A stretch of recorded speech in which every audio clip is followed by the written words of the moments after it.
नमस्कार, जोहार। और आज हमारे साथ एक बहुत ही महत्वपूर्ण विषय को लेकर प्रिया मुंडा जी हैं बिरसा फ्रंट से। इन्होंने जो ये नगर निगम का पूरा चुनाव झारखंड में हो रहा है, जिसको लेकर तमाम शोर शराबे हो रहे हैं, इस पूरे चुनाव को ही असंवैधानिक करार दिया है।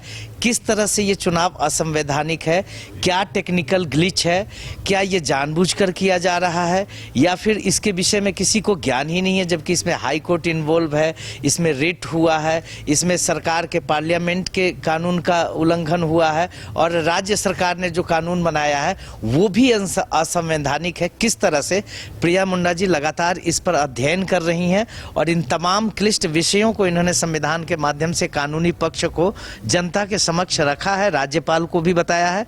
क्या ग्लिच है इस चुनाव में? सबसे पहले तो आपके चैनल के माध्यम से देख रहे सभी दर्शकों को जोहार। एक बार फिर से, क्या ग्लिच है इस चुनाव में? देखिए, ग्लिच क्या बताएं, मतलब अगर एक ही शब्द में कहेंगे तो असंवैधानिक है, गैर कानूनी भी बोल सकते हैं, लेकिन क्योंकि हमारा पूरा देश संविधान से चलता है और संविधान में ही हमारे परंपराओं को लेकर या फिफ्थ शेड्यूल एरियाज के बारे में प्रावधान दिए हुए हैं, नियमन कानून बनाए गए हैं, तो उसी का जब उल्लंघन हो रहा तो इसको असंवैधानिक। फिफ्थ शेड्यूल जो है ये किसके विषय में, जरा स्पष्ट बताइए, ये किसके हित की रक्षा के लिए कानून है और अगर इसका उल्लंघन होता है तो हित की जिस हित की रक्षा की बात के लिए कानून बना था उसमें किस तरह का हमारे आदिवासी भाइयों के साथ वो ये अन्याय कैसे होगा? देखिए, पहला तो बात है कि फिफ्थ शेड्यूल एरिया हमारे आदिवासियों के लिए बनाया गया, जैसा कि आप लोग सभी बहुत सारे चैनल के माध्यम से, बहुत सारे सोशल एक्टिविस्ट के माध्यम से आप लोग सुनते होंगे कि स्वशासन व्यवस्था को बचाना है, रूढ़ी परंपरा को बचाना है। तो ये टोटली हमारे आदिवासियों का जो अपना एक परंपरा है उसको बचाने और इसको बचाने से जो ये जल जंगल जमीन की लड़ाई जो आज आप लोग सुन रहे हैं, ये बचेगा तभी जल जंगल जमीन बचेगा, अन्यथा सब खत्म हो जाएगा। कितने जिला लगभग ये फिफ्थ शेड्यूल एरिया में है जो ये टेक्निकली जहां ये चुनाव असंवैधानिक लग रहा है? 13 जिले हैं हमारे झारखंड में और ऑल ओवर इंडिया में तो और हैं, गुजरात में कुछ हैं, बाकी तो हैं, लेकिन हमारे झारखंड में 13 जिले हैं। झारखंड सरकार के लेवल पे कहां-कहां इसमें गड़बड़ियां दिख रही?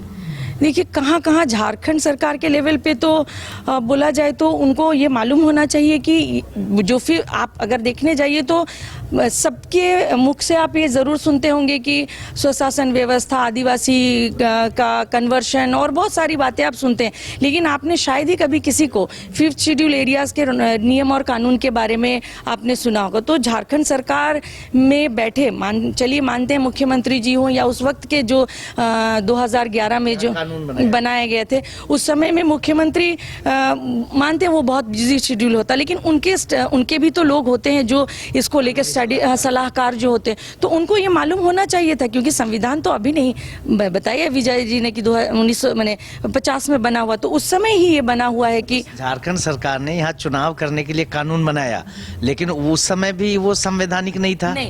नहीं, उस समय भी संवैधानिक नहीं था, क्योंकि ये राइट तो सिर्फ पार्लियामेंट को है, ये अधिकार पार्लियामेंट को ही है कि जैसे कि पेशा बना उसके बाद पंचायत चुनाव की, तो उसी तरह जब तक पार्लियामेंट अगर वो चाहे तो जब वो डिजायर करेगी और वो कोई कानून बनाएगी तभी आप नगर निकाय या नगर निगम या नगर पंचायत चुनाव आप करवा सकते हैं। अभी चुनाव जो लड़ रहे हैं उसमें ऐसी शख्सियत भी हैं जिन्होंने झारखंड में जो आदिवासी भी हैं और चुनाव फिफ्थ शेड्यूल का विरोध करके उन्होंने चुनाव की रिट भी किया है और इस पे आदेश भी आया। इसमें किसका पक्ष आपको लगता है? क्या कानून, हाई कोर्ट, उसके भी नजर में ये बातें, संविधान की बातें चूक, फिफ्थ शेड्यूल की बातें चूक कैसे होगी? ये तो वेरी शॉकिंग है कि चलिए जो अभी प्रत्याशी जिन्होंने रिट किया उन्होंने शायद स्टडी नहीं किया, उन्होंने देखा नहीं, क्योंकि अभी ये जो लड़ाई चल रही है ना, यहाँ पर कोई सिर्फ आदिवासी समाज को बैसाखी बनाकर, जितने आदिवासी समाज के लोग एकदम स्पष्ट बोल रही हूँ, वो लोग अपने व्यक्तिगत आगे अपने फ्यूचर को सेटल कर रहे हैं, लेकिन कोई इस पर नहीं जाता है कि आदिवासी स्वशासन व्यवस्था क्या है। बोलते सब हैं लेकिन कोई नहीं देखता। संविधान उन्होंने चलिए नहीं पढ़ा, मैं मान लेती हूँ कि उन्होंने नहीं देखा, लिखा, लेकिन जो हाईकोर्ट में जो सरकारी अधिवक्ता थे उनको तो स्टडी करनी चाहिए थी कि अगर आपने 243ZU को अगर आपने पढ़ा, उसके आधार पर आपने ऑर्डर्स दिए, तो आपको आगे भी थोड़ा सा देख लेना चाहिए था कि कहीं कुछ, क्योंकि ये एक आदिवासी मामला है, बहुत सेंसिटिव मैटर होता, अभी आपने बताया, तो उनको पढ़ना चाहिए था। तो ये तो ज्यादा मैं बोलूंगी कि पढ़ा, ज्ञान नहीं है इस विषय में। आदिवासी के नेता होने का दम तो बहुत सारे लोगों का है, नेता नेतृत्व भी कर रहे हैं, लेकिन वो जो कानून आदिवासियों के संरक्षण के लिए, उसके विषय में भी जानकारी कितनी होनी चाहिए नेताओं को? मेरे ख्याल से तो, क्योंकि आप अपने आप को आदिवासी कहते हैं, आदिवासी नेता मतलब नेतृत्व करने वाला, और आपका जन्म एक आदिवासी परिवार में हो, तब आपका परिचय है आदिवासी से, तो आपको कम से कम आपका स्वशासन व्यवस्था, आपको संविधान, ये सारा जानना चाहिए। लेकिन यहाँ पर जो मैंने कहा ना, किसी को इसकी चिंता नहीं है, सारे लोग अपने व्यक्तिगत स्वार्थ में जी रहे हैं कि बस आदिवासी मुद्दा को लेकर चलना है और चल के आगे कोई बड़े दायित्व में जाना है, भजाना है उसको। इस मुद्दा को लेकर के आप महामहिम के पास गई, उनके पास क्या हो रहा है और ये लड़ाई आगे किस तरफ जाएगी? देखिए, हम लोग PIL करेंगे, ये लड़ाई अब ये रुकेगी नहीं, क्योंकि हमारा जो रूढ़ी परंपरा है उसको बचाना है, हमारे स्वशासन, क्योंकि अगर वो खत्म हुआ तो आदिवासी खत्म हो जाएगा, बाकी दूसरी लड़ाई कुछ नहीं रह जाएगा। ये जो डिलिस्टिंग बातें हो रही, कन्वर्शन, जब अपनी परंपरा ही खत्म हो जाएगी तो हम खत्म, आदिवासी खत्म। तो गवर्नर जी से मिले, बहुत अच्छा, उन्होंने अपने लिमिटेशंस बताए कि मैं इसको फॉरवर्ड तो कर सकता हूँ, बाकी आपकी लड़ाई है, आपको आगे लड़ना है। तो बस ज्ञापन दिया गया है इस मामले? जी, ज्ञापन दिया गया है। और कानूनी पक्ष से किस तरह से लड़ रहे हैं? कानूनी पक्ष से अभी कोर्ट अभी बंद है, कोर्ट खुलने के बाद PIL होगा, उसके बाद आगे। इस बार लेट हुआ है इस मुद्दे पर, क्योंकि हम लोगों ने इसको स्टडी करने में ही 5-6 साल लग गए, पूरी टीम। मैंने, जैसे कि मेरे हस्बैंड विजय मुंडा जी, उनकी ये दूसरी पीढ़ी है, हमारे ससुर जी स्वर्गीय चमरा मुंडा जी इसी को लेकर, स्वशासन व्यवस्था, रूढ़ी परंपरा को, सिर्फ ससुर जी नहीं, हमारी सासू माँ स्वर्गीय रामदी मुंडू जी इसी को लेकर काम कर रहे थे। तो विजय जी भी इस पे बहुत सारी, इस परंपरा को लेकर बहुत सारी किताबें वो लिख रहे हैं, तो वो स्टडी कर रहे थे। तो हम लोगों को हर तरह से, क्योंकि ऐसे ही मीडिया में आ जाना और PIL बाद में पढ़ने लिखने में समय लगा। चलिए, देर आए दुरुस्त आए, आदिवासियों के हित, सुरक्षा और संरक्षण की कानूनी जो संरक्षण प्राप्त है, कानूनी जो प्रावधान है, उसको लेकर के बहुत सारे समाज में अज्ञानता की धारणा है। और ये जो चुनाव हो रहा है वो 5th शेड्यूल जो आदिवासियों के हित के लिए, उनके अपने कानून के लिए, उनकी अपने परंपरा के संरक्षण के लिए बनाई गई थी, इस पर कहीं न कहीं टेक्निकल ग्लिच है, जिस पर जो जिम्मेवार लोग हैं, जो कानूनी सलाहकार लोग हैं, जो संविधान को जानने वाले लोग हैं, महामहिम के स्तर पे, मुख्यमंत्री के स्तर पर इस पर शीघ्र और सटीक ध्यान देने की आवश्यकता है।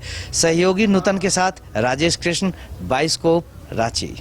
क्रिकेट के विश्व मंच पर छा रही हैं रांची की प्रतिभाएं। इन प्रतिभाओं को संवार रहा है JK इंटरनेशनल क्रिकेट एकेडमी। अनुभवी कोच की देखरेख, सुविधाओं से लैस JK क्रिकेट एकेडमी अनुशासन और आत्मविश्वास का विश्वास भरा सफर। घर रहने का मकान भर नहीं, ये खुशियों की तिजोरी है। दरवाजे पर दस्तक देता पड़ोस, खिड़कियों से उमड़ आता आसमां, तारों में उलझी ऐसी ना जाने कितनी दास्तां। कहती हैं चले डायमंड सिटी, एक सफर हम सफर के साथ अपने घर तक। Diamond city, life long bonding, 500 से ज्यादा खुशहाल डायमंड परिवार। जल्दी करें, सिर्फ 200 फ्लैट बाकी। आज ही बुक करें अपना आशियाना।